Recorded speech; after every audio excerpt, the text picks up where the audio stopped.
question box on the GoToWebinar menu that you can send in content questions to us.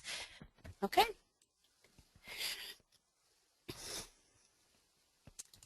Again, thank you for joining us this morning. Just to give you a little bit of background, a few years ago the Ohio chapter organized a planning webcast series for certification maintenance training for those who were already AICPs. This is essentially a spin-off of that. North Carolina chapter this year decided that it would be a good idea to offer this out to everyone. And so Illinois, Maryland, North Carolina, and Pennsylvania chapters have joined together to do this series. It will be 8 sessions. This is the first one today. We are going to be focusing on exam overview information and then spatial areas of practice. Future sessions, which will be offered every Friday morning at 9 to 11 a.m. Eastern Time until the end of March, will focus on content areas. For example, next week is functional topics. My name is Susan Elks, by the way. I'm the Professional Development Officer for the Pennsylvania chapter.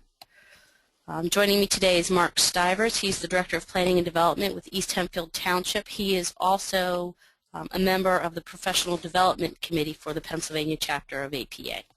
Good morning, everyone.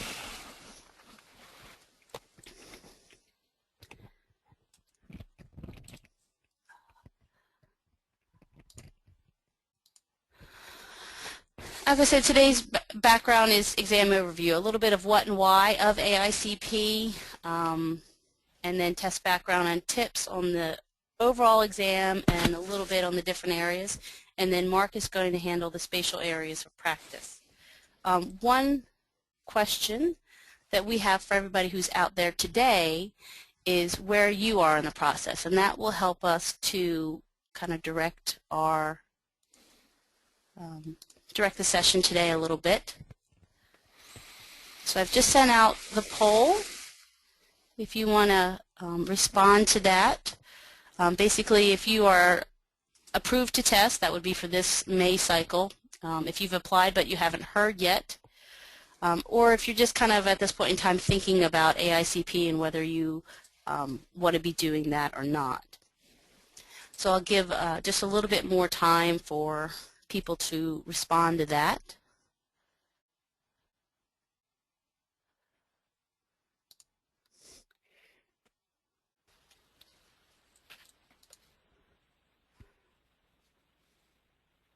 Okay.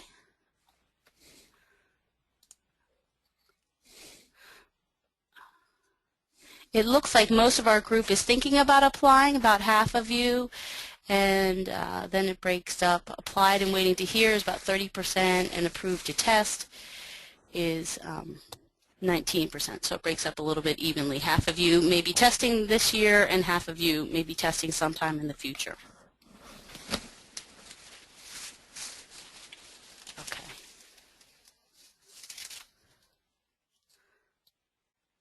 That'll help know where I need to kind of be going with my information, in particular on the exam overview. So, AICP, that is American Institute of Certified Planners. It is the American Planning Association's professional institute. So it is tied to APA. It's not equivalent to APA. To be AICP, a planner needs to have several things. You have to meet the requirements for education and experience to take the exam. You then have to pass the exam, and then you have to pledge to uphold the ethical standards, the AICP Code of Ethics, and then engage in the ongoing professional development, which APA and AICP refers to as certification maintenance, or CM credits. And right now the standard for that is over a 2-year period you need to get 32 credits, and credits are equivalent to hours. So 32 hours of training over a 2-year time period is what is required of those who are current AICPs. And just as basic information, that was started, I believe, 2007 by AICP, and in the 5 years since that time, the availability of those credits has greatly increased. It used to be certainly chapters would have their annual conferences and CMs would be available there. But now, like I said, the webcast series that this series is associated with is CM credits. There's a lot of availability for CM credits these days, essentially. So AICP, you know, in my office about half people are AICP and half of the people are not AICP. One of the things to be looking at is just essentially it is a demonstration. You put these letters behind your name and it's a demonstration out there every day to elected officials and community leaders that you have a commitment to excellence. You know, this is your career, this is what you want to do, and you want to do it as well as possible, is essentially what those letters behind your name say.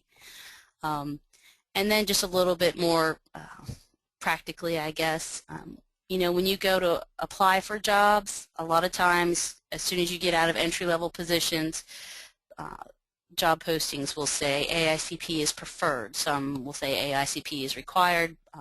Many will say AICP is preferred. So it's one extra thing that you can show on your resume to help you in the job search process.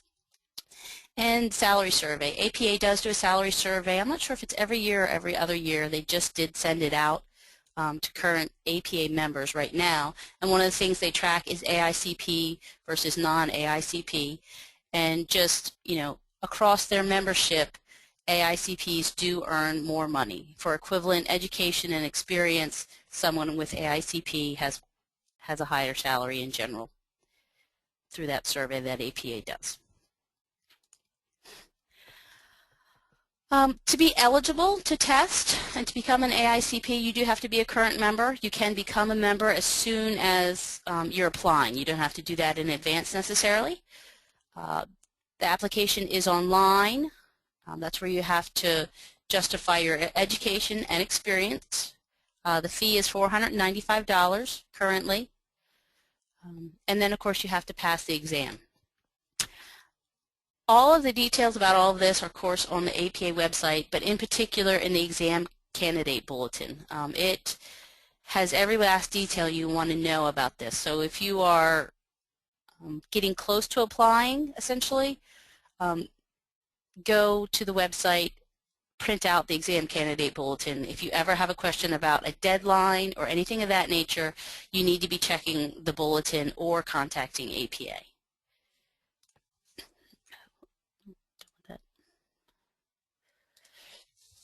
The education and experience criteria, for those who aren't familiar, PAB is the Planning Accreditation Board, and so certain colleges and universities have gotten their planning programs accredited, and APA recognizes that value in their education requirement. So if you have a graduate degree from a PAB school versus a non-PAB school, it shaves a year off the experience there.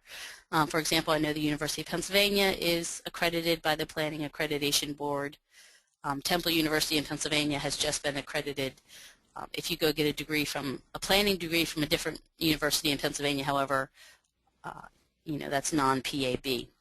So essentially, the more education you have, the less experience APA is going to require for you to sit for the exam. The experience, professional planning as defined by AICP, and this is very detailed in your application process. These 4 points of applying a planning process appropriate to the situation, you know, a comprehensive point of view, professional level, and influencing public decision making.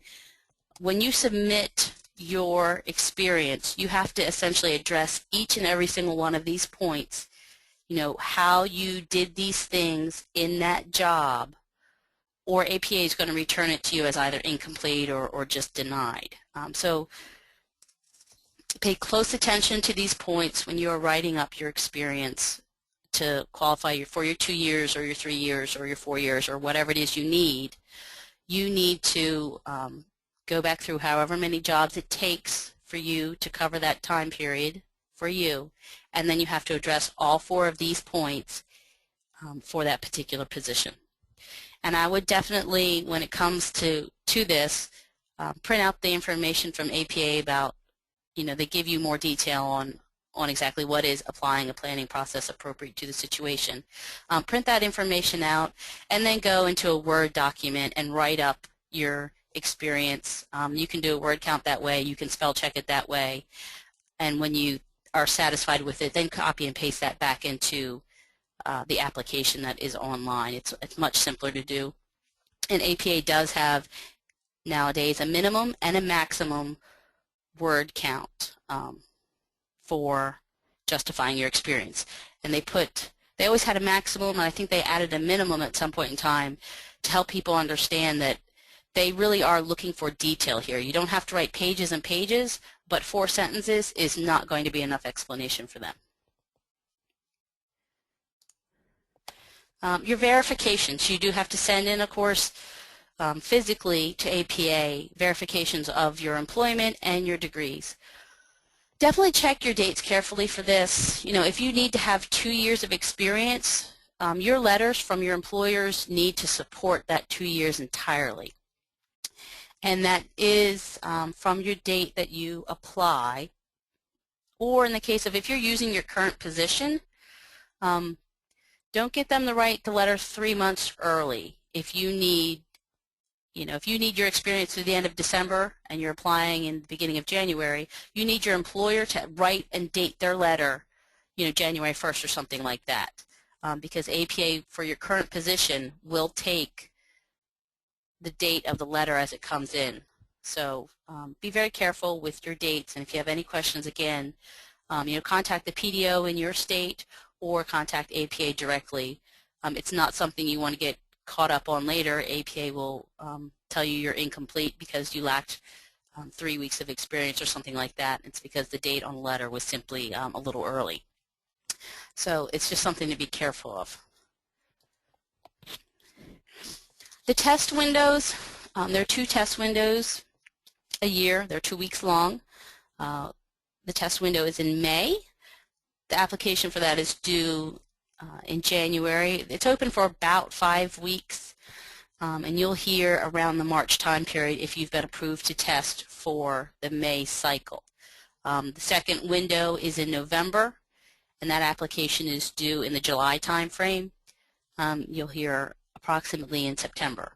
APA does now have what they call the early bird, and instead of a deadline being about the middle of January, it'll be December 21st or something like that. But by getting it in early, you will hear much earlier. APA essentially was trying to get people away from applying on the last day. I spoke with somebody at APA, and I forget exactly when or what the percentage was, but the great majority of their applications come in like the 48 hours before the ultimate deadline in January.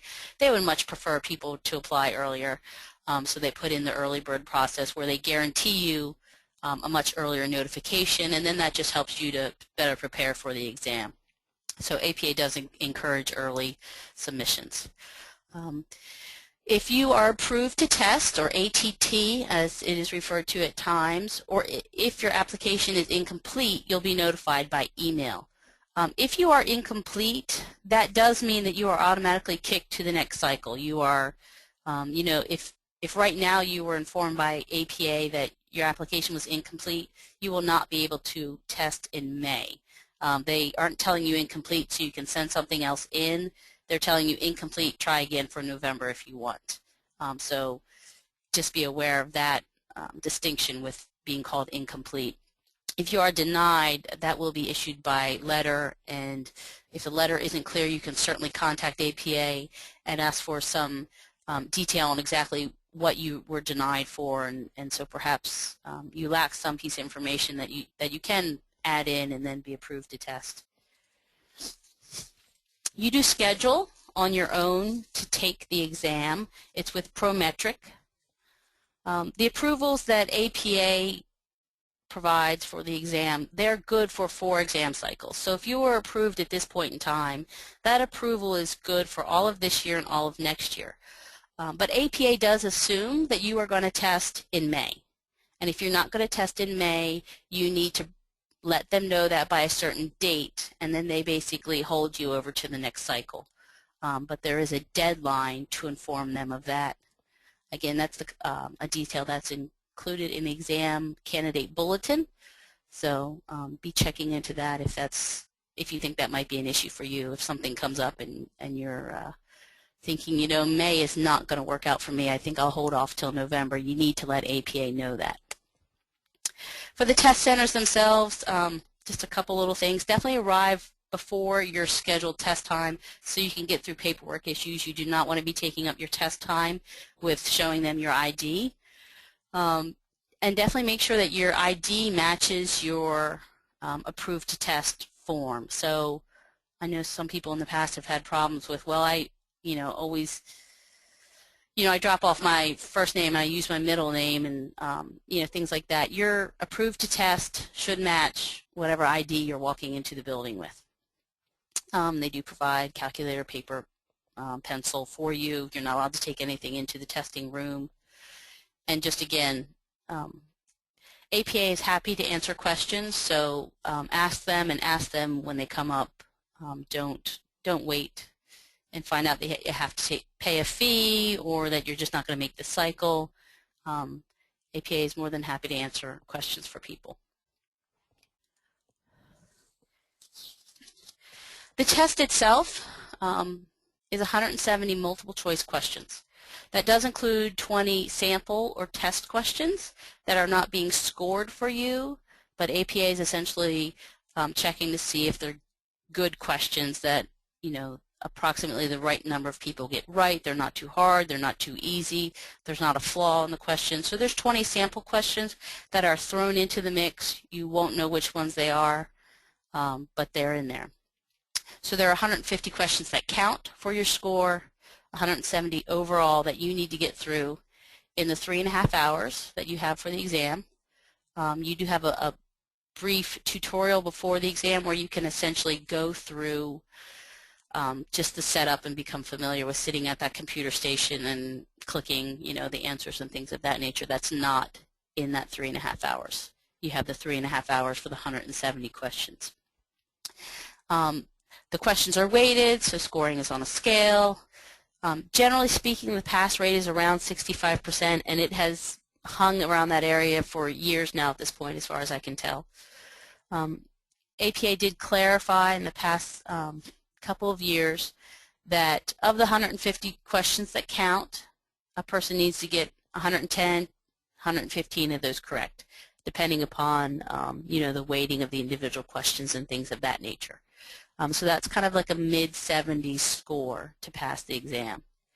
Officially, your score will range somewhere between the numbers of 25 to 75. 55 is what is typically passing. Every year APA takes a look, and before they make anything official, they re-up that 55 is the passing score, but it's been 55 for quite some time now.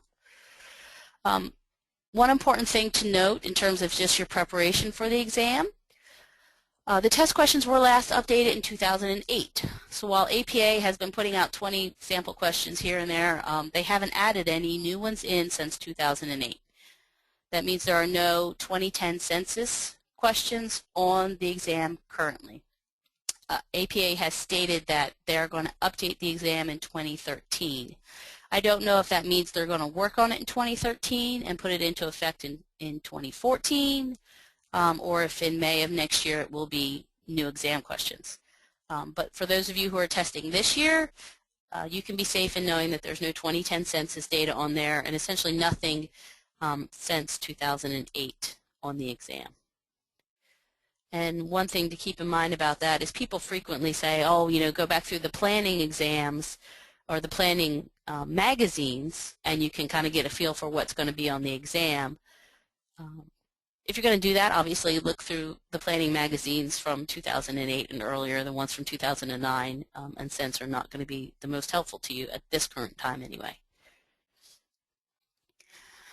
So in preparation for the exam, the first stop is the APA outline of material and getting a good grasp of what's on there. And then when it comes time for you to be studying, you've got to pay close attention to what your background is, your experience, your education versus that outline. If you're someone who works in transportation planning on a daily basis, then you really are not going to have to study transportation planning. You are, however, going to have to go out into those areas of the outline of material that are not in your everyday job. So, everything we say to you today, think back to your own background and be like, I think I'm covered on that area. It's these other areas I need to work on. So definitely pay attention to that. Start early.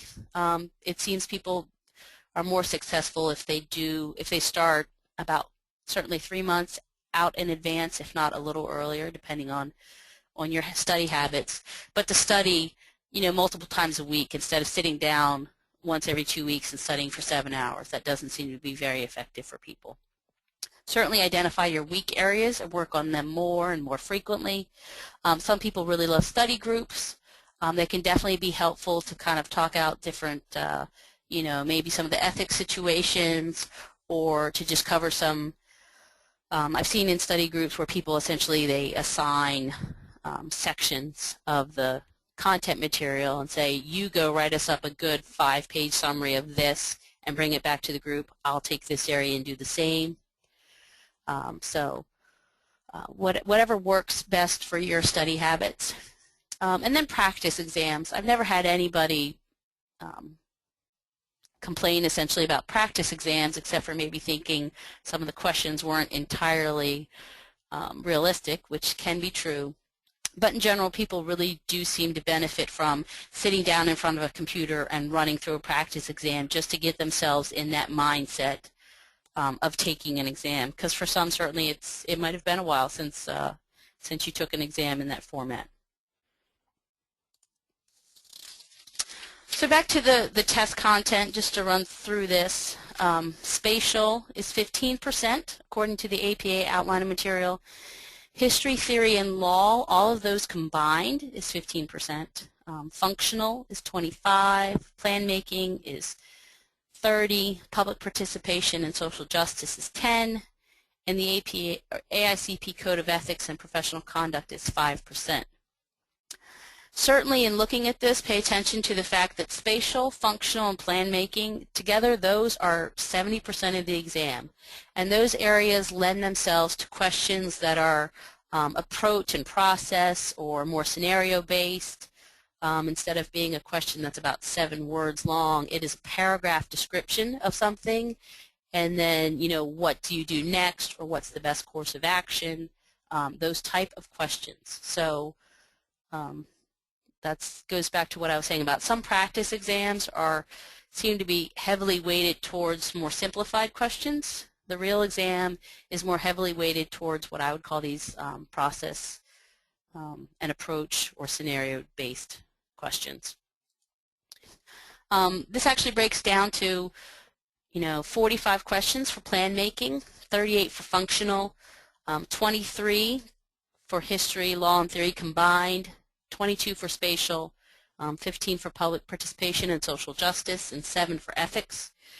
Something to keep in mind for that is that number one, how you might categorize something isn't necessarily how APA would categorize it, and there's definitely overlap in these areas. So I don't know that there are only 7 questions on the exam that touch on the area of ethics. I would say there's probably 7 that are primarily about the Code of Ethics, but certainly a lot of those plan-making questions could also be related to ethics. And public participation and social justice questions could also overlap with ethics. So just keep that in mind. These are a general idea, but it's not hard and fast. And then also the history, law, and theory. I've had people come back and say to me, I studied so much law and then there was only 4 law questions on my exam. How could that possibly have been? And again, maybe they were categorizing things a little differently than what APA was categorizing them, but also, the category there is history, law, and theory. Altogether, there's going to be 23 questions. So, maybe you got an exam that had 5 law and then the rest were all history and theory. Maybe somebody else gets a test where they had 15 law questions and then just a few history and theory. And that can happen because APA doesn't have one exam. They have an entire pool of questions They probably have thousands of questions at this point in time that they've been proven that are good, solid questions. And you could have 4 people sitting in a prometric center taking the AICP exam, and each one of you could have different questions. And most certainly, you're not all getting the same thing. APA is just pulling questions out, and here's an exam for you, pulling different questions out, here's an exam for you, and then the number of questions that deal with each. So keep that in mind as well as you prepare for the exam. I do have a couple sample questions here for people, and I'm going to read through this, and then I'm going to launch another poll for people to participate in. The poll doesn't show the full question, so pay attention to the slide first, is what I'll tell you. But an urban municipality has received grant funding to restore riparian buffers in order to improve the untreated water quality of the municipality's public water, which is drawn partially from surface waters. Which of the following steps is not necessary to get the project underway?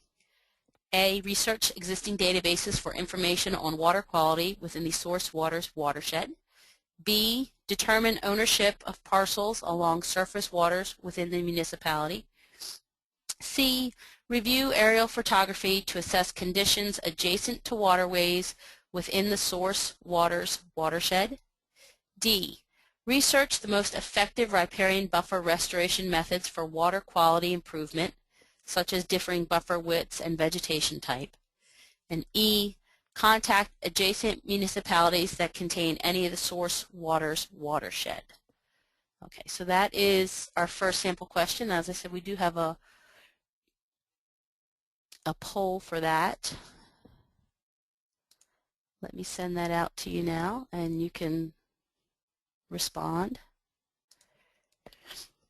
One of the questions that can be categorized under different areas. If you get into specific areas of study, you're looking at environmental, it could be under there. It could also be looked at as one of the regional questions in terms of spatial distribution. So a good test is to different categories. A lot from people that I looked through these practice exams, and then I went and took the exam, and this is one the PA chapter developed because we were trying to make it very realistic to what people see on the exam, and this is a completely made up one. It is not on the exam. Goals that APA is going for in its questions, essentially. Just a little bit more time for people to vote. People are still voting. I can see that.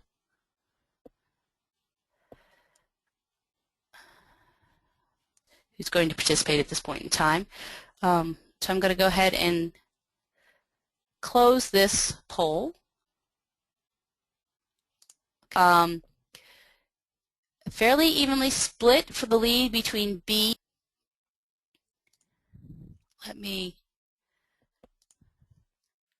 B. A few different things about this question. First of all, necessary to get it underway. Say in B is that it's ownership of parcels along all the surface waters within the municipality. That is not kind of the subterranean buffers in their public water source, which is drawn partially from surface waters.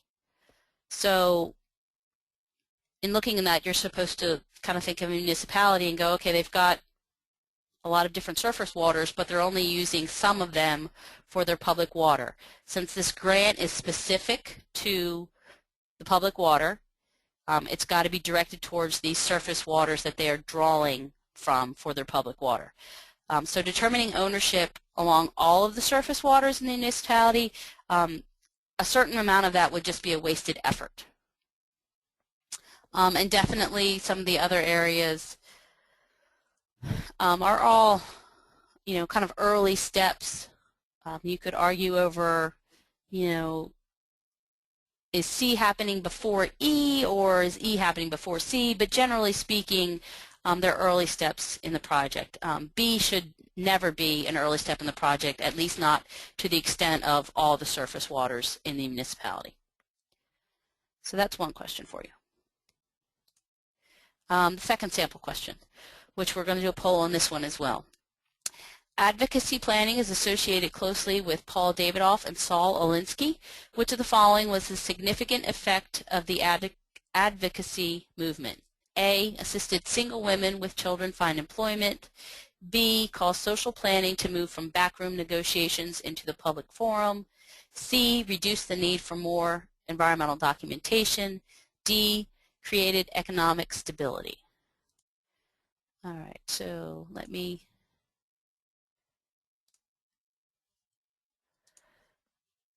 launch that poll for you, and then you can start answering that. One of the things, if you're follow the current news much, from the past few years anyway, Saul Alinsky has been mentioned a lot in the past few years because of Barack Obama's public organizing work in Chicago. Every so often he mentions Saul Alinsky, and then every so often other people mention him as a result of that, and it's just kind of interesting. He's been gone a long time, and you still hear his name quite frequently. So there's no shortage of information available on him these days.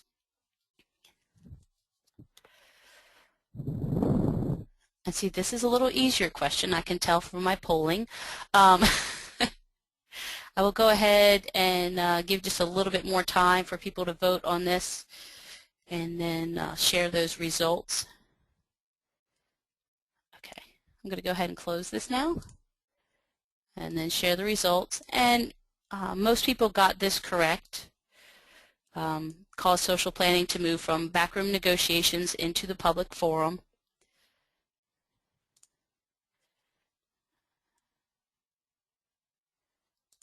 Okay. And one thing to note about this question, when you're going through things, you'll find lists of people to study. This person in this title, and this person in this event, and this person in this thing. When you're looking through that and studying, APA is not necessarily going to ask you, Saul Alinsky wrote what book and what year. They're going to ask you something a little bit more along the lines of this. What impact did this person have on planning? It doesn't necessarily make it a very difficult question, but just as you study, pay attention to the fact that they may certainly ask you some dates and titles, but they are more interested in finding out whether you understand what the impact of that person was. So, all right, I have a couple other questions that I'm going to go through. I'm not going to do polling on these. Unless you've been studying much, you probably do not know them unless you've been studying, so we won't poll on these. I do want to point out a few different things about the way these questions are set up, essentially.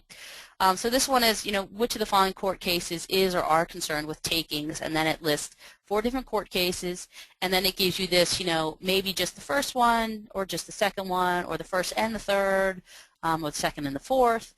And this is a very standard exam setup where it provides you, a lot of different angles to think about. In this case, it is D. So again, the question format, pay attention to that. The other thing to pay attention to is court cases, and just the fact that a question like this, and it's set up of this answer of 1 and 3, 2, and 4. APA and AICP, the way they have this exam set up, when you sit down at the computer, you can answer a question, you can not answer a question and skip over it, and whether you answer or not, you can mark it. And then at some point in time in the testing process, you can ask the computer to show you every question again. You can ask the computer to show you just the ones that you skipped, or you can ask the computer to show you the ones that you've marked. I personally would recommend that you mark all the law questions, because sometimes they give you a hint for one in another one. So I would use the marking option, or make notes if you prefer that, for law questions. And my third point in this one is there we go. Next sample question. The landmark case of Agans versus the City of Tiburon established a test. A regulation is a taking if it can be shown that it law questions. You read this one and you think back, oh, here right now it's telling you that Agans is a regulation and deals with takings. So you think back to yourself, that other question asked me, which ones are takings. This one would help me answer that other one. It's just an example of why you would want to do marking or taking notes on law questions. Question format again, the multiple options, taking notes. And then I would just generally say that this is a more difficult case law question. They're not asking you just basically Agins is takings. They're asking you what were the details of that ruling, and that's totally in line with the exam that would ask you details of an important case on takings. So this level of detail is entirely feasible for the exam. Another sample question on law. This Supreme Court case removed the substantially advances test for takings cases.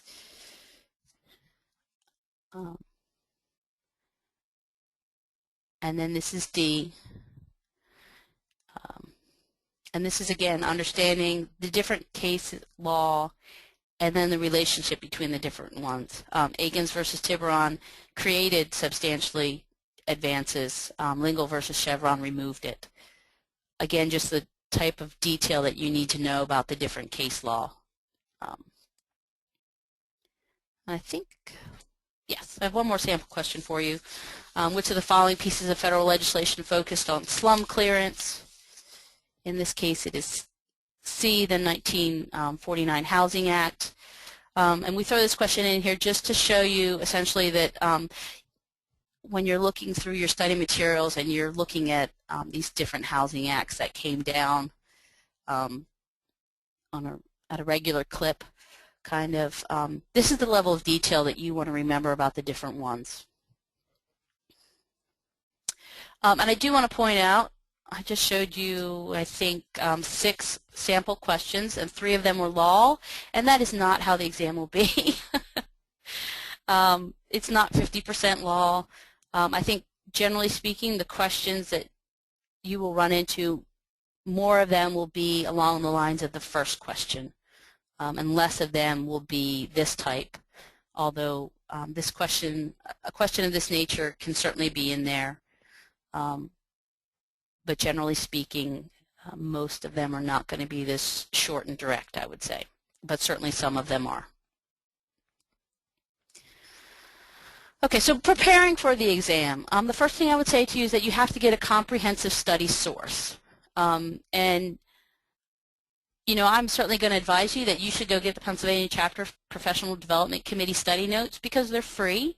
And there's no reason not to. You can go to the PA chapter website and download them and print them out. Absolutely make use of those. The Professional Development Committee developed those and then updated them. I think we're in need of another update now, but it's a great resource that we can thank Mark, actually, and then earlier members of the Development Committee for, particularly Lee Slusser and Dave McFarland, who you will hear from next week if you join for the Functional Topics session. So those study notes are there, and definitely make use of them.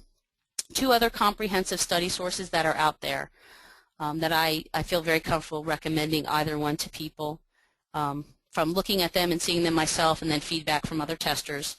Planetizen has their Plan 310 AICP exam preparation course. Last I checked, that was $129. And then APA has their AICP Exam Prep 2.0, which is $195. All of these generally review all the topics that are in the APA outline of test content. There are some other sources out there that I wouldn't call comprehensive study sources because they're missing big chunks of information.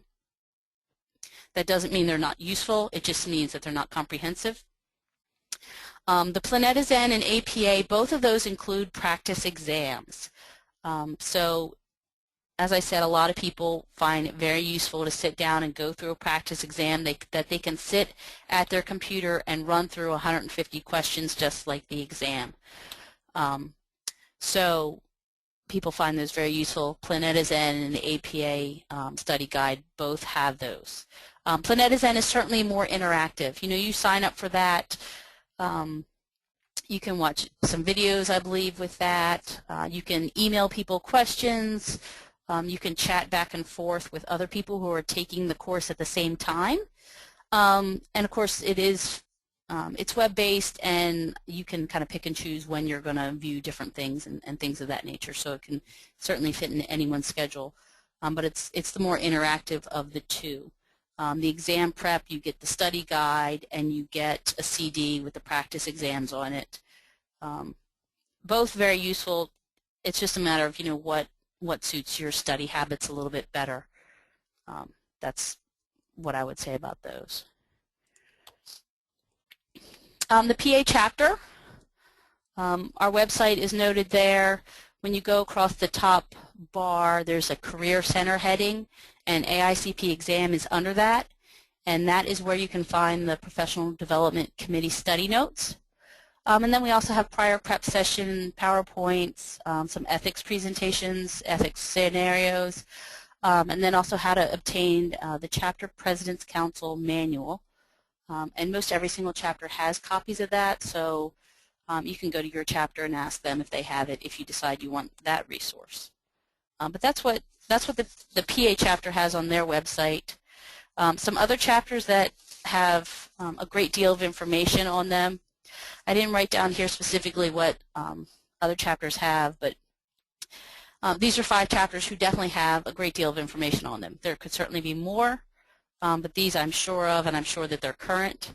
North Carolina in particular has a lot of law information, and I would say if you're looking for some more detail or information on law, I would go to the North Carolina chapter website and get that. And they added some new information on that in 2010 and 11, I believe. And essentially, I would say at this point in time, if it's a law issue and it's not included in the North Carolina information, you probably do not need to know it. I think they have everything in there that a person needs to study for the exam. And then Washington. Oh, yeah. Sorry, I would add too that the Utah chapter is another good place, and I think that's where these webinars are going to be located. If you missed one, you want to catch up or review it again, I think it's going to be on the Utah chapter's website. Yes, they're going to, hopefully we'll be successfully recording all of these sessions, and then they'll go up on the Utah chapter in the webcast page somewhere there. I think I have a link at the end to as where we think they're going to end up. But yeah, there's a lot of good chapter information out there. Georgia has basically every presentation they've ever done up on their page, and all the information from last year, and it's divided up by content area, so that's really clear.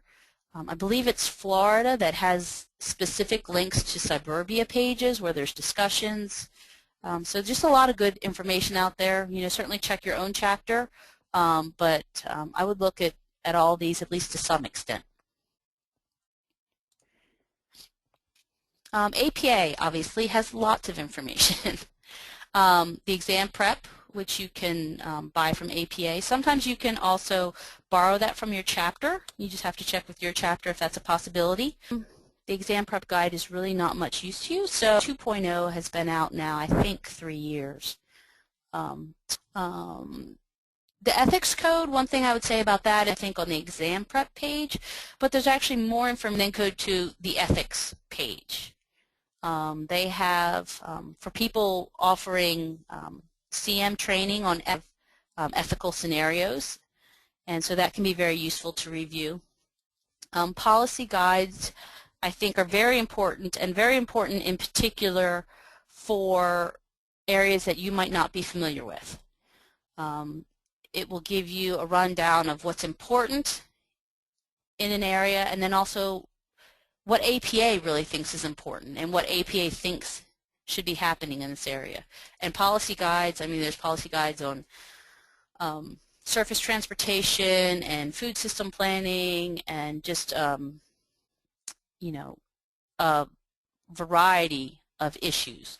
So in particular, when you go through the outline of the test content, and if you see areas that you just think, really, I don't know much at all about that, go see if APA has a policy guide on it and be familiar with it.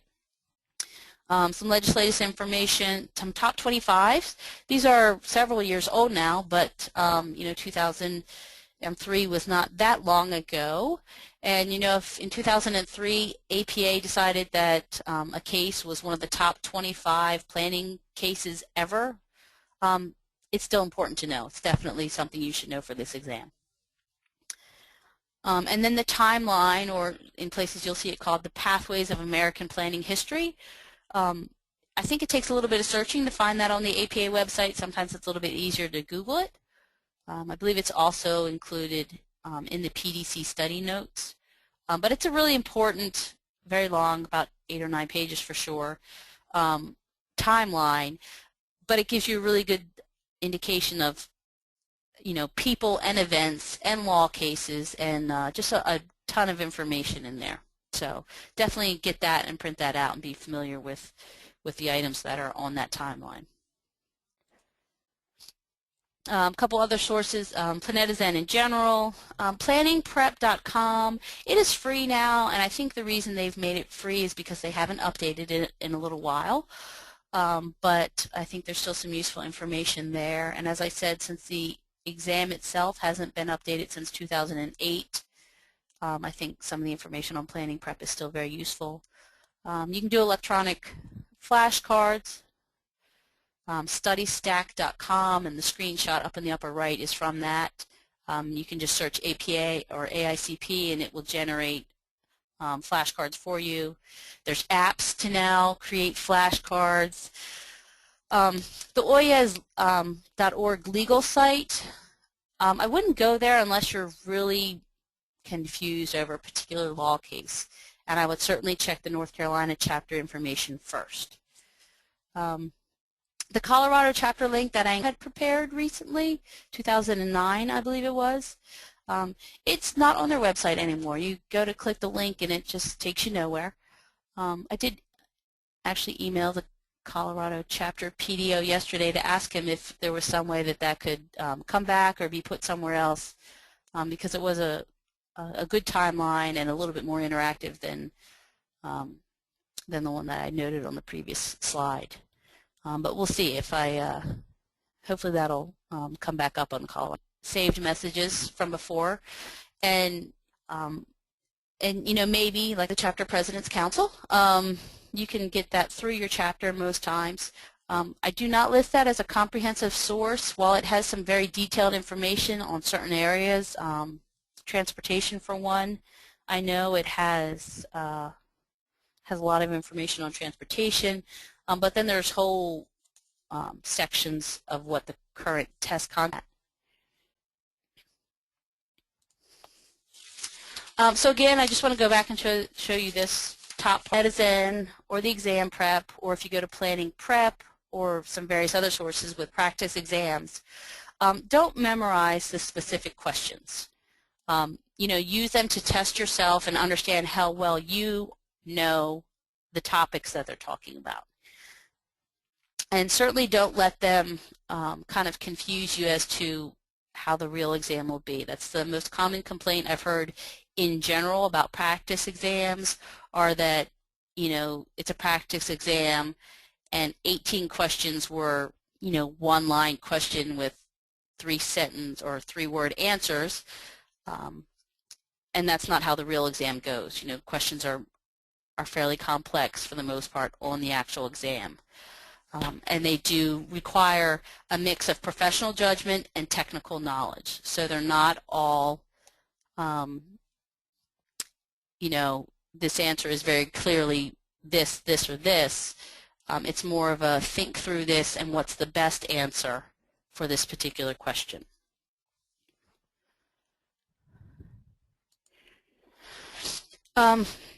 On the APA website, they do have a selected readings list, and it is very, very long. Don't worry yourself by thinking that you have to go through and read every book on this list, because that'll be years, and it is not necessary. They do have a few general reference books listed up top, and then they go through and they give you readings for particular areas. So like I said before, if you have, if you're a transportation planner and you have that topic down, but say you've never worked in historic preservation planning, if you go through your comprehensive study sources and you still think that you're a little weak on historic preservation planning, well, come look through the APA list of what other resources you could look for information on that. Use it in that fashion. Don't use it as a, oh my God, I've got to read all these books type of resource. And a couple things on the general reference materials. They do list the practice of local government planning, which now I think is got yet another edition out and looks different and is organized. Sector experience you have, the more important it probably is to get a hold of that book and read through sections of it. If you have a great deal of public sector experience, focused area, the practice of local government planning is probably more important for you to look through. The ethics book that is shown there on the right, Everyday Ethics for Practicing Planners, I would say, however, if you've gone to some ethics sessions at a conference perhaps, CM guide to how to, then that book probably is more necessary for you. It is several years old now, and it's actually based on the prior Code of Ethics. So if you do read it for the work through of how you get to the right ethical answer. Don't read it for, Section A of the code says, because that is not necessarily correct at this point in time in that book. But the work through of how you come to the right ethical answer is good in that book.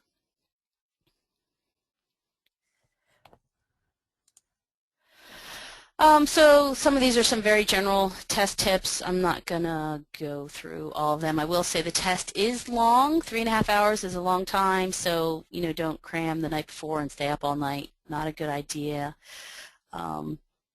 Use the marking option, however you want to use it for yourself, but I mean it's there and take advantage of it however you want to. I know when I took the exam, I did take it in this format that is currently offered. I went through the entire exam once. I skipped a few questions, but not that many, but I did mark quite a few.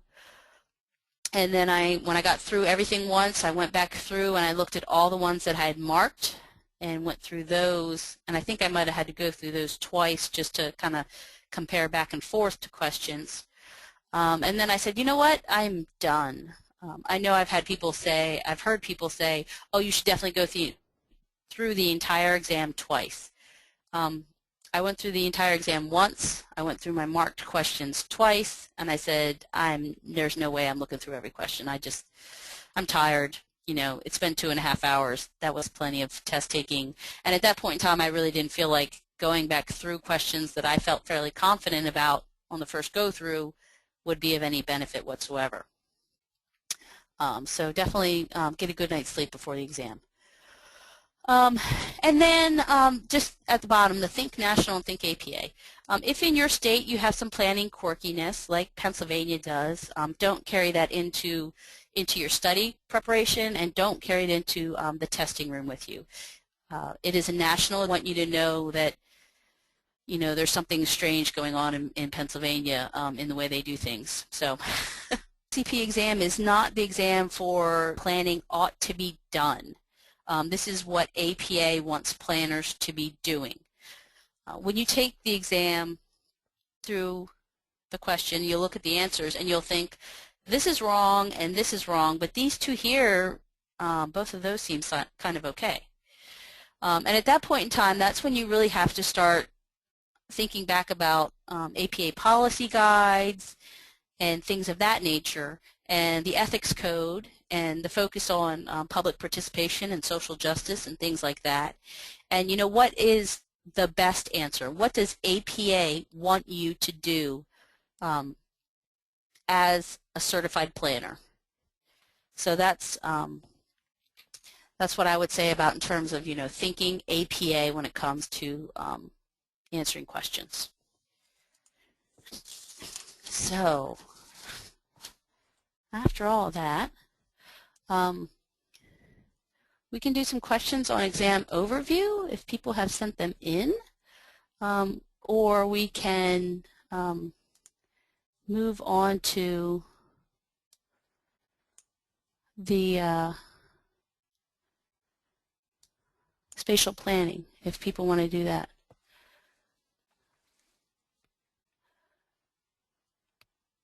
I will say I see a couple questions in here.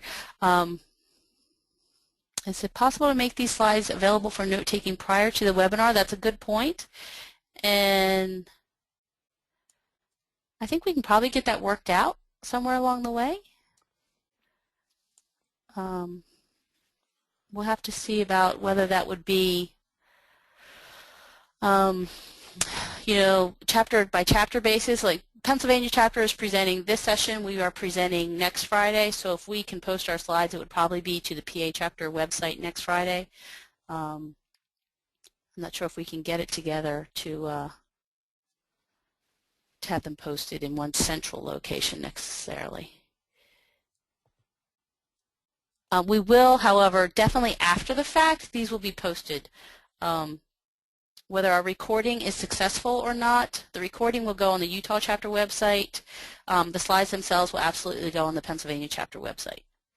So all of the slides will be available for people to view. Let's see here.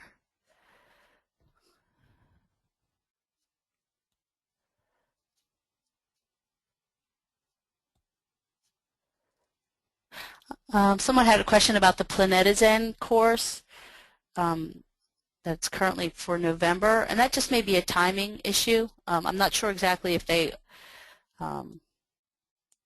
this being early February, they may have had one in December or something like that. I'm not sure about the timing. But regardless of, like I said, the test right now is all the same. For now, there's no question difference between the May exam and the November exam. So whatever you can work into your schedule for Planetizen. And someone says that they just signed up for the Planetizen course and it can still be registered for. Susan, while you're reading questions, let me just jump in quick.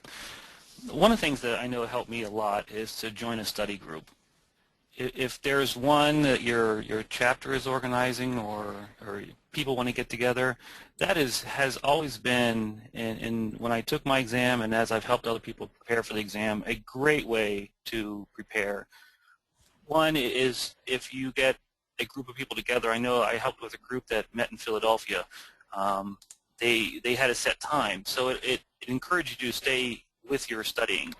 You agree to meet on a regular basis. You tend to show up, and it does help in a study group if they can. Yeah, I think one of the things is study groups I've seen very helpful for them. Wouldn't surprise me. Policy guides are very important. I would definitely say that. Planetizen for the November exam usually starts in mid-June. Someone sent that in for us. Let's see what else is on there.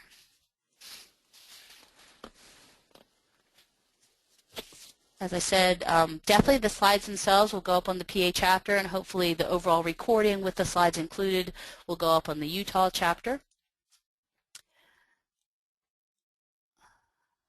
I can't seem to order the AICP exam prep 2.0 online, and also can't reach the 800 number. You might want to try, I don't know why it wouldn't be working to order it online, but APA has an email address, which they are. It might take a few days for them to reply to it, but that they do reply to their emails that they get in. And I have found sometimes that works better than their 800 number, essentially. Did you say if the application is not completed, the test day will be postponed to the next cycle? If APA determines that your application is incomplete, they'll just notify you incomplete. And you do not have a chance before the current testing cycle to complete it. You will automatically have to complete it prior to the next test cycle. If you've gone in and opened up an application but never really completed it, you can just go back in anytime and start again, essentially. But if you officially hear from APA that you are incomplete, you do not have an opportunity to complete for this cycle. You have to move to the next one.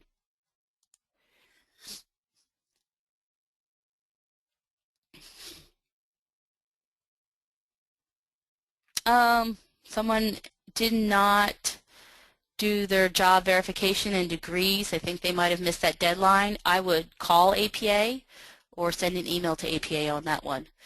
They are generally very hard and fast about job verifications and employment and education verifications. However, sometimes they do extend the deadline. So I'm not sure. I did not hear about an extension for that deadline, but that's possible that they could have done that.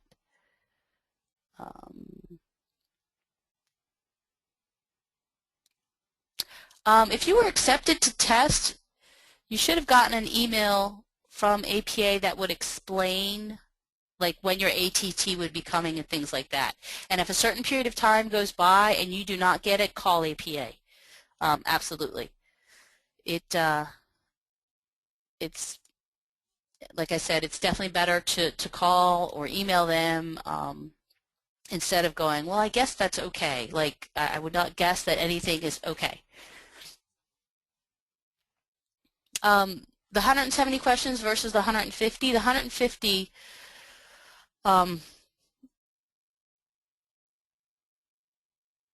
there are 150 real questions. You have to answer between 110 and 115 of those correctly. There will be 20 test or sample questions, which will make it so when you sit down at the computer to take the exam, you will have to answer 170 of those. It will not be differentiated which ones are sample questions that they are just running out there and which one are the 150 that count. And so when we give you a number that says there's 23 history, law, and theory questions, that's out of the 150. That's not out of the 170. APA does not let anybody know, what those 20 questions, how they break up or anything like that.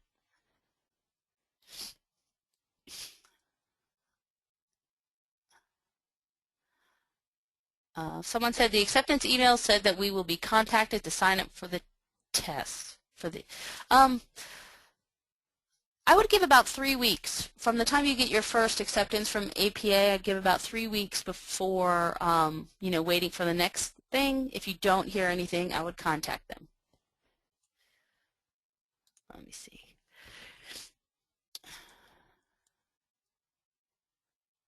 Dates on employer's letter. I would just say, if you need 3 years of experience and you can document 4, then you're basically in the clear, and dates are not, very, very critical. But if you need 3 years of experience, and let's say now you're applying for November, and you need your 3 years of experience, and you will have your 3 years of experience as of June 1st of this year. And for the sake of simplicity, let's say that you've worked all 3 of those years with the same employer. Your employer is going to write a letter and say this person did professional planning for us, they started on this date, and then up top they're going to have the date that they wrote their letter. If you need to show that your 3 years was 3 years, June 1st, then they need that letter to be June 1st or after June 1st. If they decide to write the letter early for you and it's dated May 15th, then you're going to be 15 days short of your required experience. So, if you are close like that, be very careful. Make sure that the date on the top of your employer's letter, your current employer, shows the full amount that you're claiming off of them. If you need a year from this person and in the letter it says you started December 1st, then that letter has to occur sometime after December 1st of the next year for you to claim that full year. So just be very, very careful about that. The fee is due at the time of the application. If you are not approved to test APA will refund a large portion of that. They still charge you an application fee, but they return all of your APA membership and various things like that. But you do have to pay the $4.95 when you apply. If you have an employer who's not being helpful with you in terms of a verification letter, I would call APA directly and ask them how to deal with that. At times, basically, you don't necessarily need the person who was your direct supervisor somewhere. You can get someone in HR to write a letter or something like that. But if you're having issues of that nature, I would contact APA directly. But it definitely does not have to be the person who was your one boss. It can be someone in HR or just someone higher up in the company or something of that nature. Policy guides written 2009 and past then, I would read those over. I think there's still value because it's essentially formalizing something that APA has probably had in the works for several years. So I think policy guides written since 2008 would still be useful. The top 25s and the planning history timeline, like I said, the timeline is available in the PDC study notes for sure. The top 25s and the timeline, you might be better off to Google those and find them. If you're still having issues finding the top 25, you can contact your PDO in your chapter or the Pennsylvania chapter.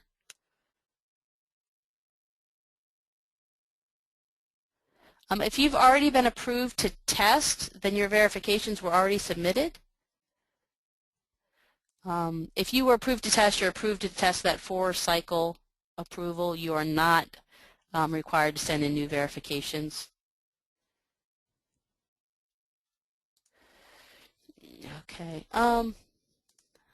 We have a lot of questions here. I think I'm going to go ahead and hand things over to Mark, and then we will, I might type some email responses back to people, and then maybe we can cover some more when Mark is done. But Mark, are you ready to go now? I'm here. Okay. Let me just jump in by saying I give you guys a lot of credit for moving into this realm. As Susan said in the beginning, this is a big test. Let me encourage you that it's a very broad test. To be honest, one of the things that attracted me to the planning field is that it's a whole lot of topics going in a lot of different directions. A little about me quick. I have been in planning off and on since 1988. I worked a number of years for the Lancaster County Planning Commission. I'm now the planning director at a township here in Lancaster County, East Hempfield Township. The longer I'm in this field, the more I realize the variety of things you get involved in. And that is something that I do thoroughly enjoy. You get involved in transportation issues, then the next thing I know I'm jumping to an environmental concern. Then there might be a legal concern that comes up on a certain issue. So really having the breadth that this test looks at is definitely beneficial as you move forward in your planning career. So I wish you all well in that. A couple other observations I have, just some practical things that I did. Maybe a bit nerdy, but I actually made up flashcards. I can't tell you how helpful that is. If you use mass transit or something to get to and from work, or you're going somewhere, throw your flashcards in your briefcase or something and just flip through them. One thing I found very helpful is to study a little bit over a longer period of time and keep reviewing. The test can seem overwhelming. I think if you just slow down, take a deep breath, and just study a little bit at a time, chances of you doing well increase greatly. And as Susan mentioned, let me just re-emphasize this. Don't rush too much on the exam. You do have time. They give you plenty of time to get through it all. I had plenty of time. But let me encourage you also, as Susan said, resist the temptation to go back and double-check every question. You want to avoid second-guessing yourself. Anyone who does testing or has taken these kind of tests will know that as soon as you start second-guessing, the chances are good you're going to start changing correct answers to wrong ones. So unless you really don't know the answer and you mark it, and if you've given an answer, let it go. Trust your instincts. Okay, let me jump into spatial areas of planning. When I took the exam, this was not part of the exam, but it was incorporated in. They have now separated it out as a separate section. Throughout the planning world, you'll see this has increased in significance. For example, here in Pennsylvania, if I am applying for a state grant for something, let's say I'm going for a park grant to construct a park, one of the criteria in the grant application will be, are you working together with other agencies? Are you working with other municipalities in your area, the county? Is this a regional park or is this just for you? They're looking very long and hard at regional issues.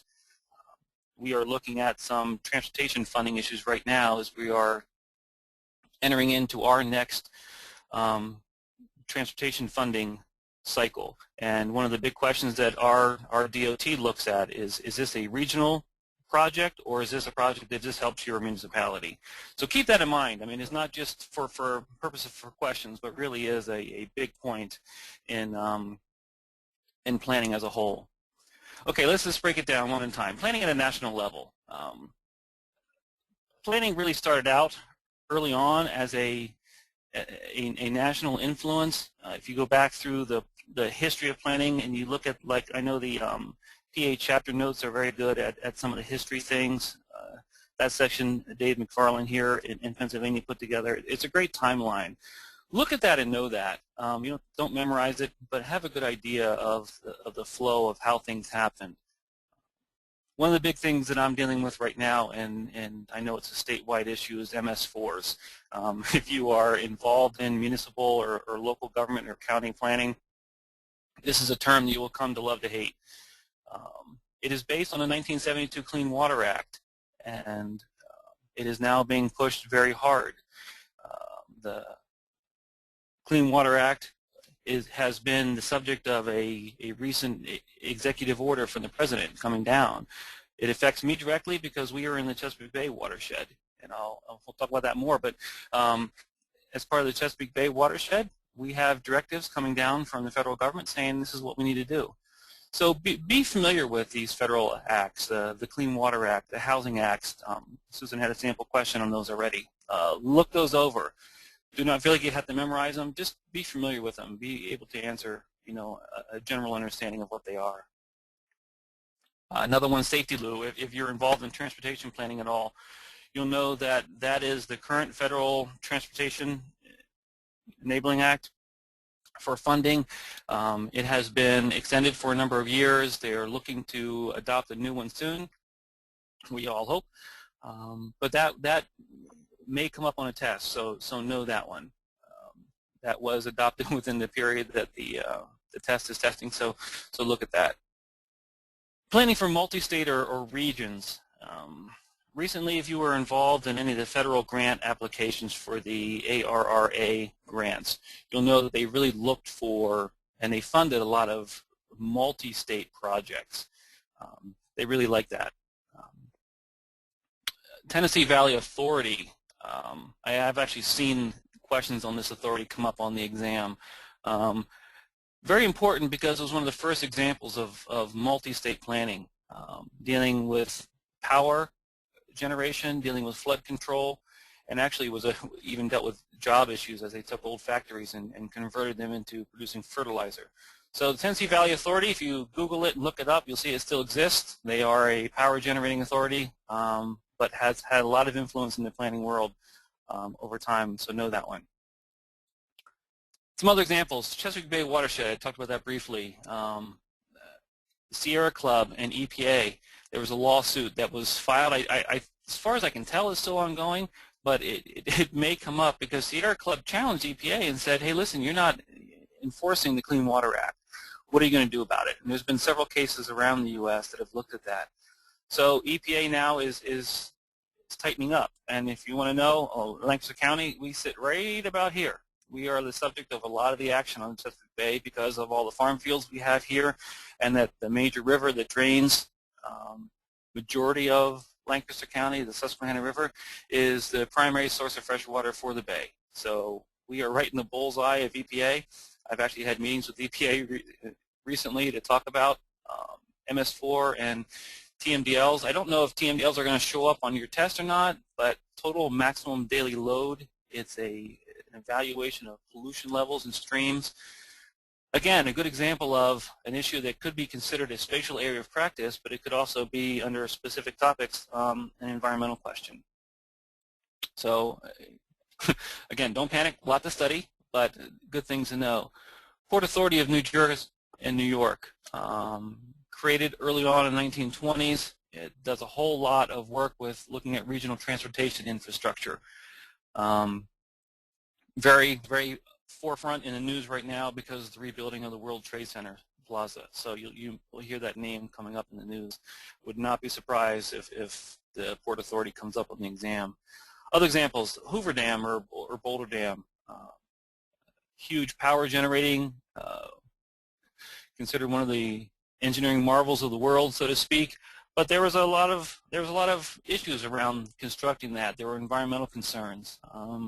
Environmental impacts of this structure were significant, and it affected a lot of people out west. The valley that was flooded and how that affected everything. Look at those kind of things, see what they're doing there. Planning for the state. Now, again, as Susan said in the very beginning, this is a national exam, so they are not going to drill down into specific details of a specific way a state does things. And we hit that very hard here when we do the exam prep sessions in Pennsylvania, because Pennsylvania is fairly unique in how we do planning. One, we are a commonwealth, not a state. You can look up the difference, but we are one of the 4 commonwealths left in the U.S. As such, we have been broken down into very small. We have over 2,600 small local governments here. So Pennsylvania does things somewhat differently. So don't drill down too much for your state, but it's good to see what other states are doing. And again, a good place to look at that is the planning magazine. If you have a planning library in your county office, or if you know people in your county planning office or around that may have those magazines, ask if you can look at them. Go back a couple of years. Don't get the recent ones, but look at what other states are doing in the broad sense to get a good idea. A good example is that out west is where growth boundaries began, and Portland, Oregon is well known for its early work in developing urban growth boundaries. That'd be good to know. Good to know that it came out of the west. It moved here east. I know that the county planning director, Ron Bailey, for Lancaster County, now Susan's boss over there in Chester County, he brought that with him when he came out from the west. And now here in Lancaster, we do have growth boundaries. I know that Chester County does as well. But definitely a tool that was started out there, definitely something that is highly discussed now. Smart growth is something that you want to see. Maryland is very well known for smart growth laws, and not always easily passed through, but I know Maryland's had some challenges on their smart growth laws and their smart growth stance. So good thing to look up. I know that the Maryland chapter has some information on their site on their smart growth policies. I would look those up.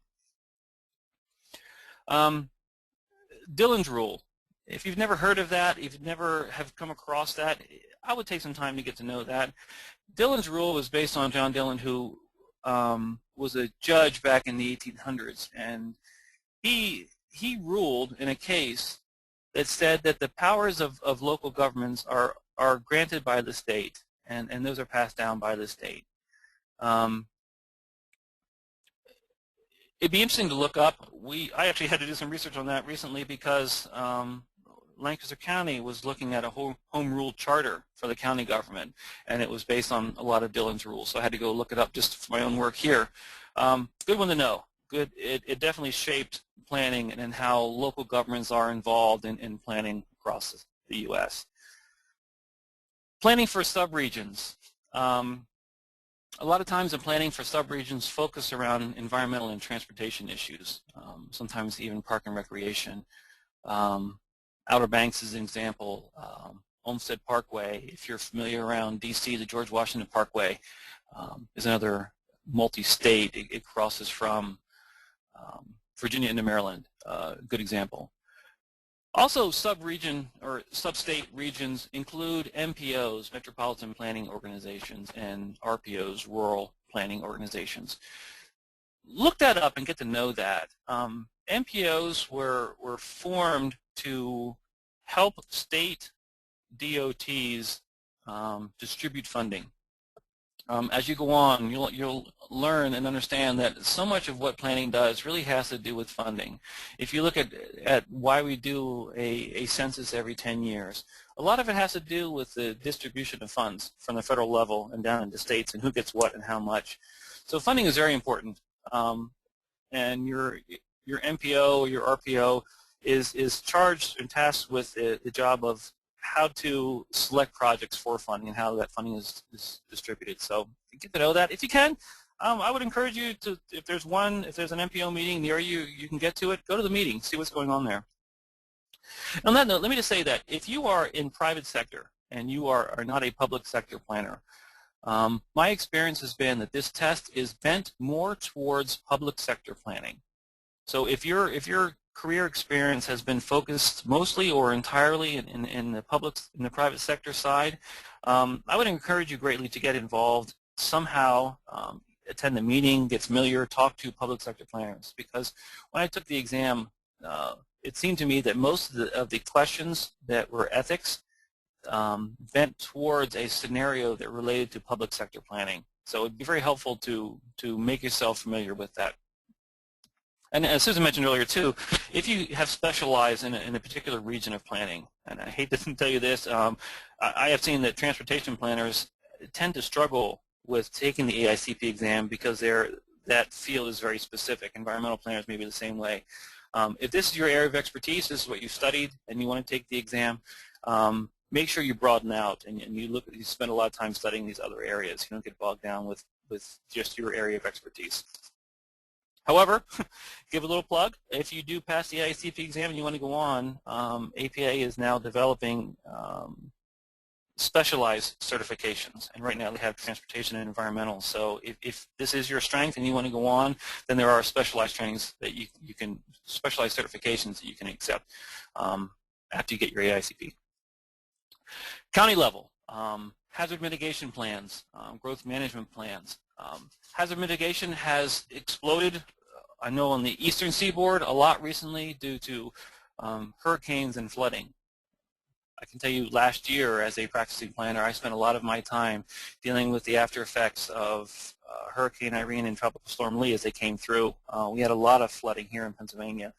If you want to see the magnitude of that, I know some of you probably deal with this more often than we do, but if you go online, there are images of the flooding that occurred in Hershey Park that are just incredible. You see rides just disappear under the water. They had 8, 10 feet of water in certain places around the park.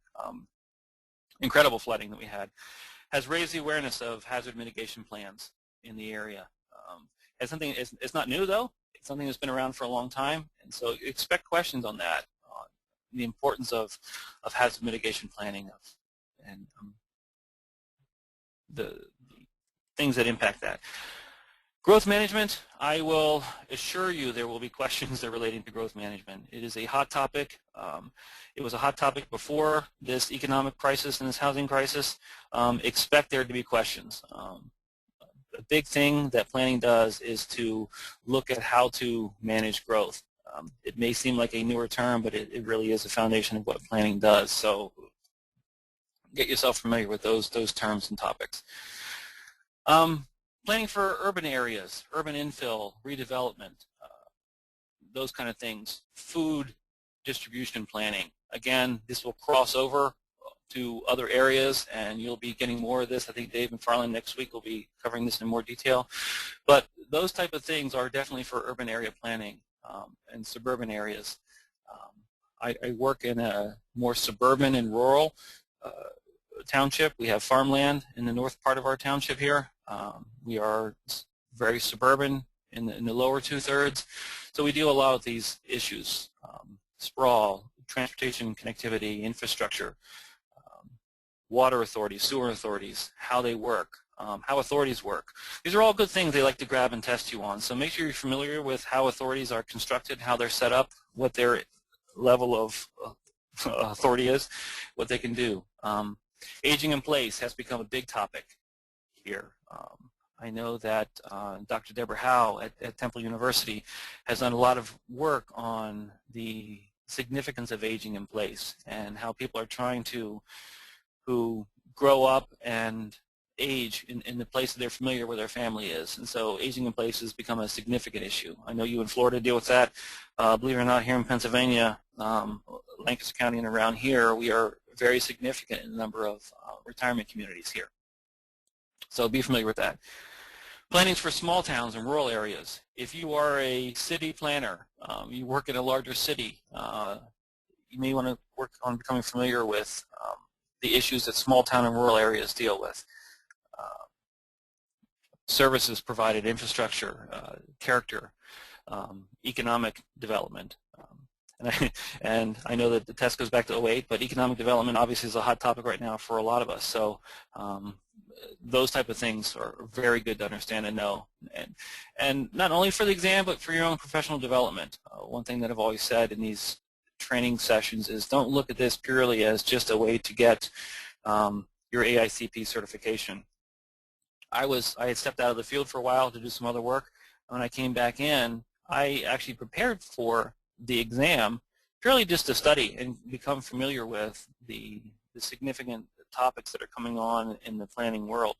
So don't study purely for just trying to pass the exam, but look at it as a way of furthering your career and advancing yourself professionally. Whether you pass or not, and I hope you all do, it's definitely a good source of professional development for you. One of the things that you will learn is, as you pass the exam, is that you need to maintain your certification through continuing education credits. I think it's a phenomenal way to go because it keeps you up to date on what's going on, and it helps you to understand the current topics. It keeps your mind fresh. If you don't use something for a while, it's good to review it again and look at it. So study with that in mind as well. Neighborhood planning, understanding the significance of neighborhood planning. There's a link here, and when the PowerPoint is posted, there's a link to the APA policy guide. Susan mentioned them. There's a policy guide on the 1996 symposium on neighborhood collaborative planning. This is a great question that tends to cross over because a lot of advocacy planning that Susan also talked about earlier has to do with local areas. Advocates tend to want to advocate for things in their region. So you'll find housing is a very common topic in advocacy planning. The need for affordable housing. All good things to understand. The housing laws and how they've developed over time and what the current status is all very important information to know. Downtown, business improvement districts, tax increment financing, TIFs, can be a little confusing.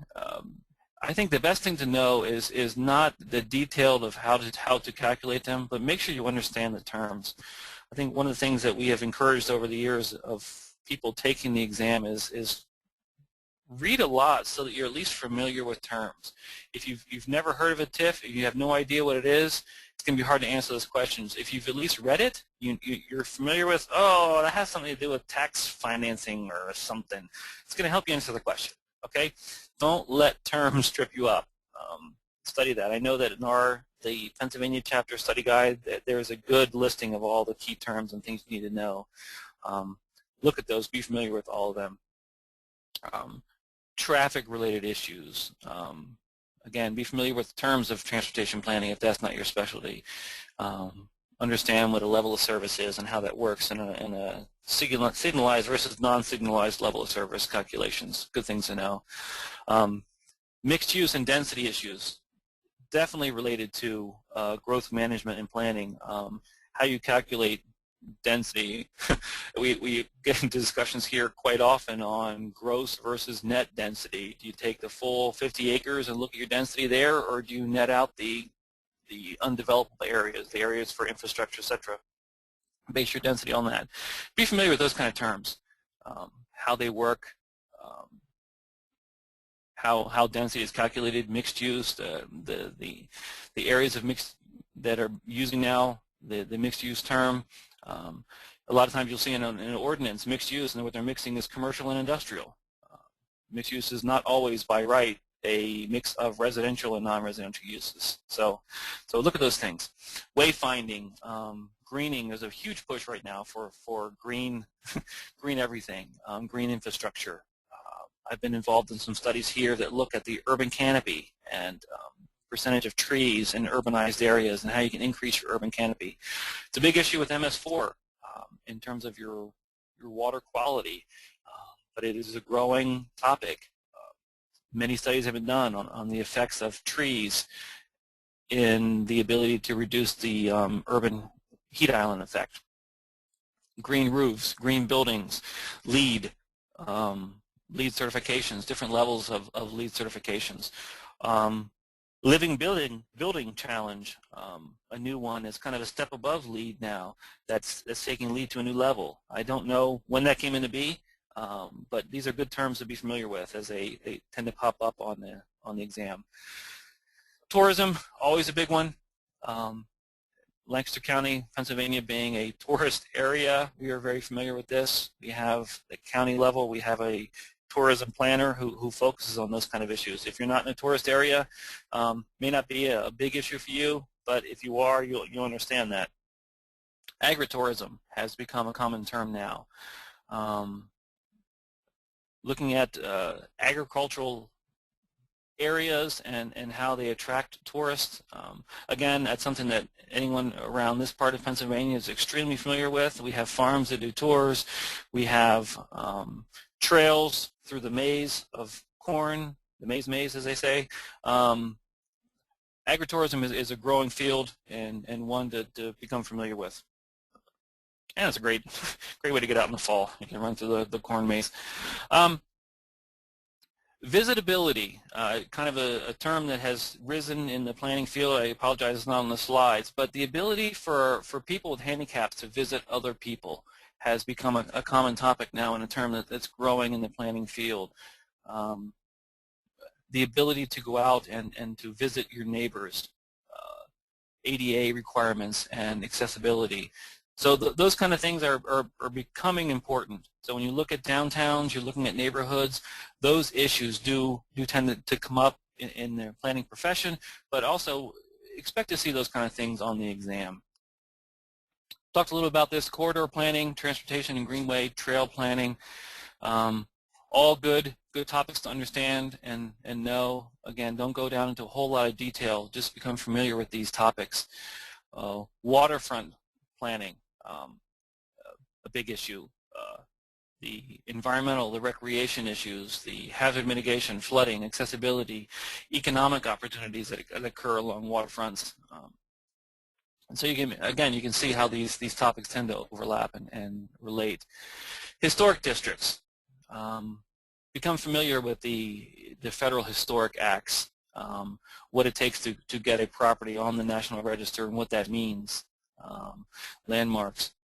HARB, Historic Architectural Review Board, that might be a Pennsylvania-ism, but I know across the U.S. they have similar things where you have a local group that looks at historic areas and historic preservation. They look at preservation of historic buildings in your community. So all good things to look at.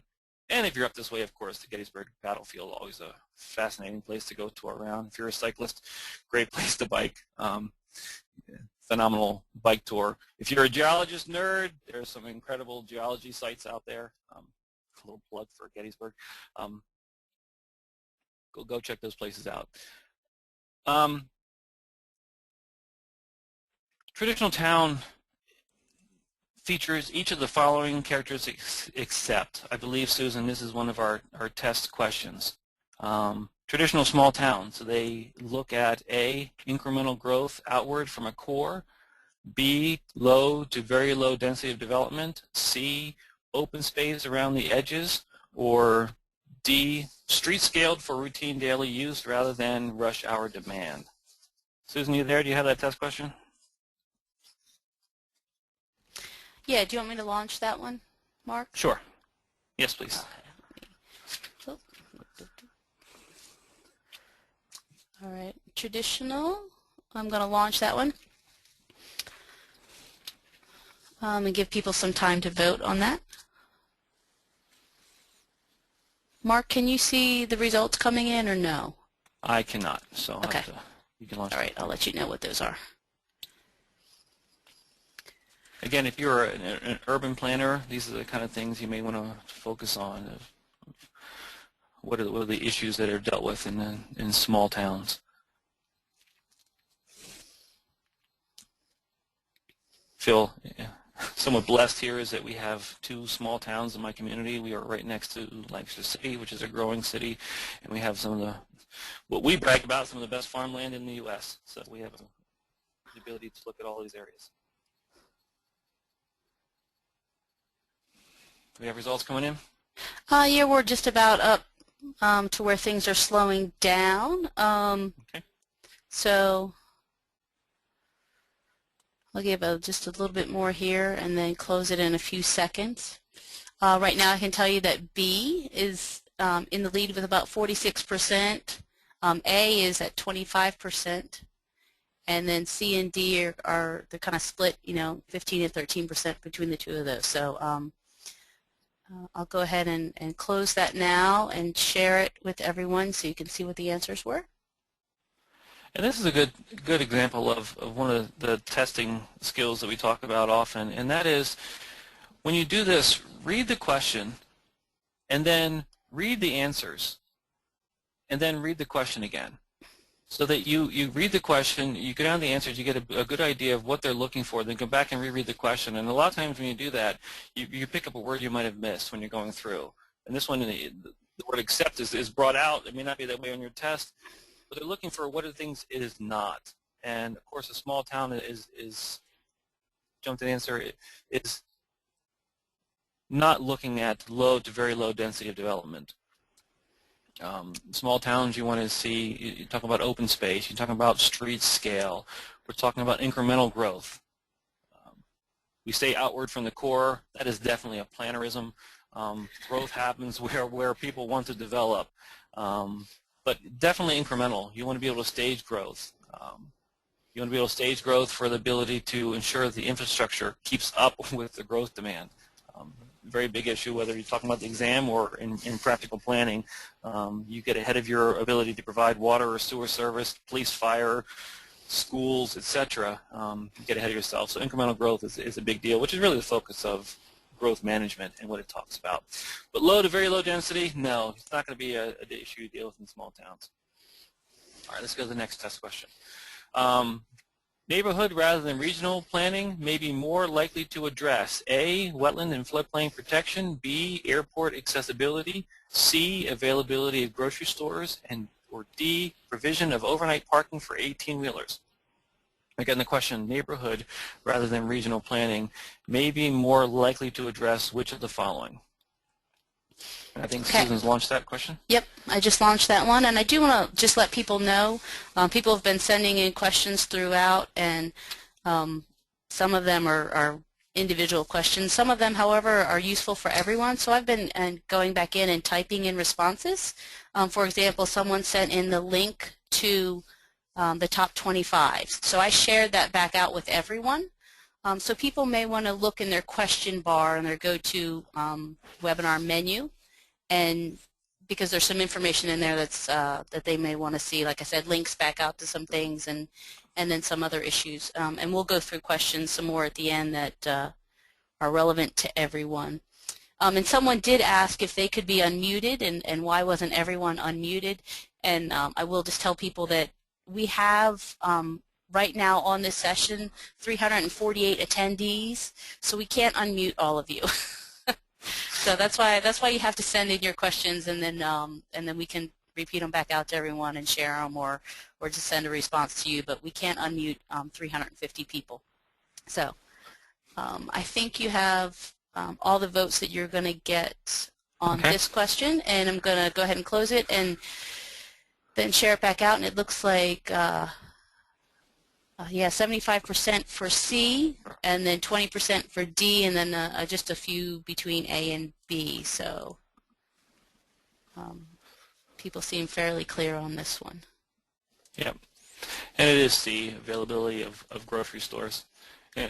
I'll share this. It is funny, grocery stores is such a key thing. In downtown Lancaster, a study was done, and there was only 2 grocery stores in the whole city that were actually downtown. The rest were all outside. So definitely something on a neighborhood scale that needs to be looked at. Now, Susan, I know that we have some other test questions here, but as I look at the clock, we only got a few minutes left in this session. Are there any questions you want to review before we jump on to any more sample questions? No, like I said, people should look through their question bar and see a few links in there for sure. And then I guess just a couple things. People asked about degrees. You can actually have no degree and still apply for the exam. You just require more experience. So any type of degree, whether it's a PAB university or not, or no degree at all, is actually fine. It's just going to take more experience to be eligible to sit for the exam.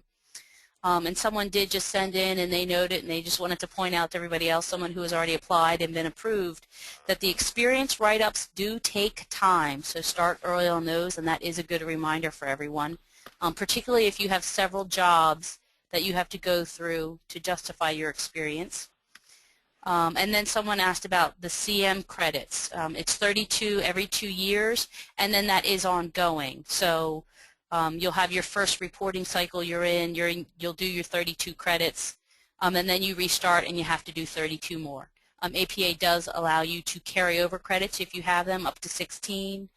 And so far most people have not had an issue with complying with that requirement if they're at all interested in it, essentially. So I think that catches up on most of the questions. And otherwise look in your question bar and catch up on some links and things like that. Okay, sounds good. Let's go through one more question, and then maybe we can just jump to the end here and make sure you guys have our contact information. The benefits of the Tennessee Valley Authority, we talked about that earlier. Project including power generation and flood controls extend to what type of area? This should be a pretty straightforward question. National, B, multi-state, C, county, or D, urban? What type of area, spatial area, is related to the Tennessee Valley Authority? This should be a fairly quick poll.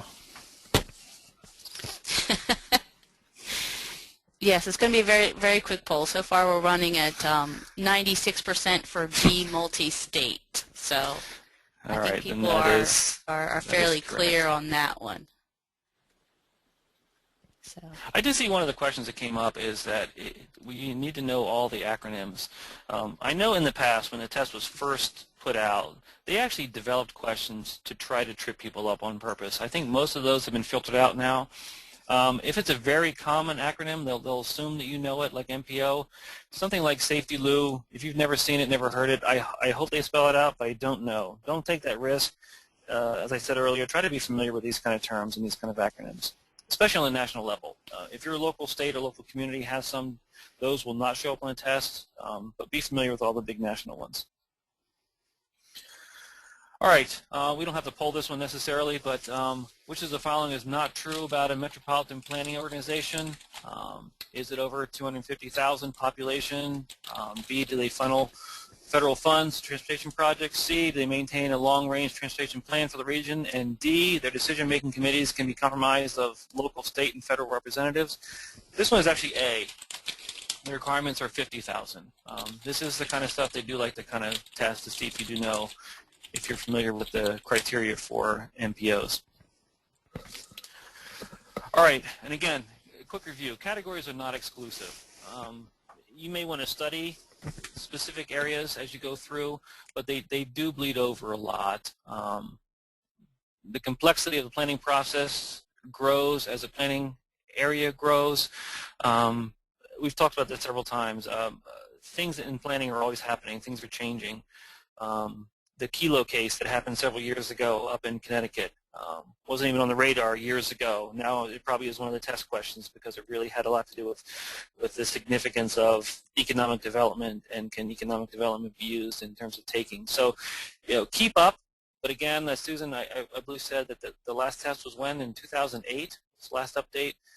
So don't cram too much beyond that time. Look at these kind of things.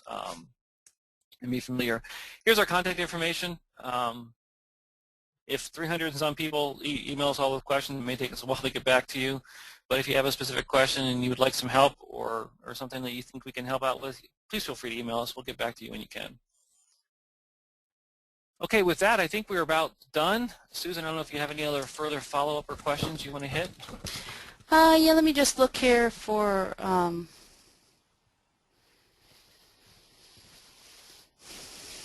let me look through some of these last questions here.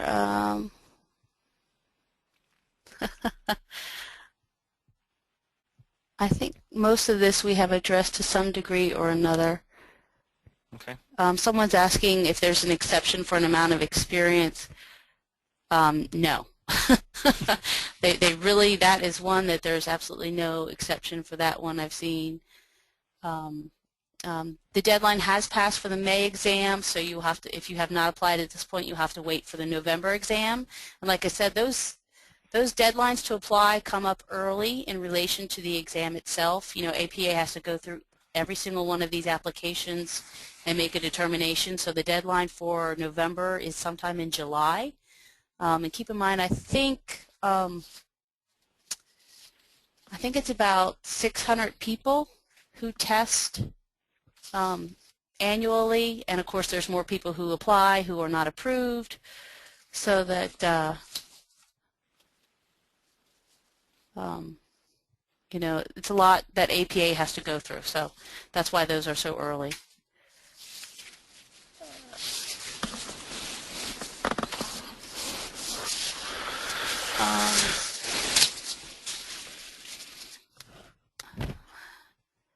Oh, somebody asked about how many hours you should study. I've heard this general number of 80 to 100 hours, you know, over the course of your studying period, which I think for most people is kind of about a 3-month window. Some people start a little bit earlier, but 80 to 100 hours. And the questions will be, and answers are captured in the PowerPoint presentation, so you can see that. The polling responses will not be in there, but the answers will absolutely show up in there. And just generally speaking, I will try and find that top 25 link somewhere and see if I can put that on the PA chapter website. It seems to be a little bit difficult for people to find, or if I find it today, I'll actually put it in the PowerPoint presentation before it gets posted. The PA chapter website will certainly include a link to the PowerPoint presentation. If our recording was successful, the Utah chapter site will include the recording itself with the slides synced to it. So hopefully that will work well. When you close this out, just to let you know, there will be a survey, and we'd really appreciate it if you'd give us some feedback. That'll help us with future sessions. Again, sorry about the delay to start with. But since we've been through this once now, I think next week and following weeks will go better. But thank you, and thanks to Mark, and good luck to everyone on the exam. Feel free to contact us. You know, our contact information is back there, and also just, you know, more generally, certainly the professional development officer for your own chapter is a good resource, so absolutely make use of those. So good luck to everybody, and thanks for joining us today. I wish you all well.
Okay.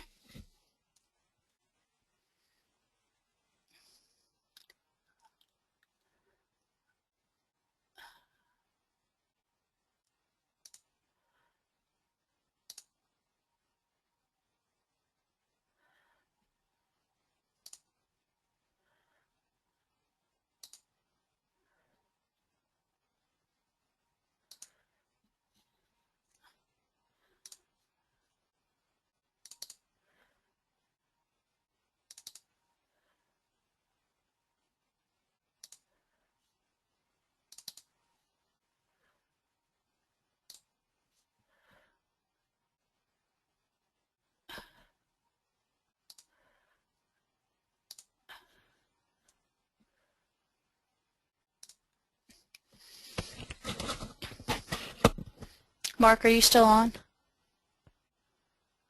I am, but I'm about to log off. I've had to step away. Is everything all over? Yeah, we can. Okay. I think you need to officially end the broadcast. Yes, I will right now. Thank you for everything, and we'll talk to you soon. Okay, thanks a lot. All right, thanks. Okay. Thank Okay. you. Bye. Bye.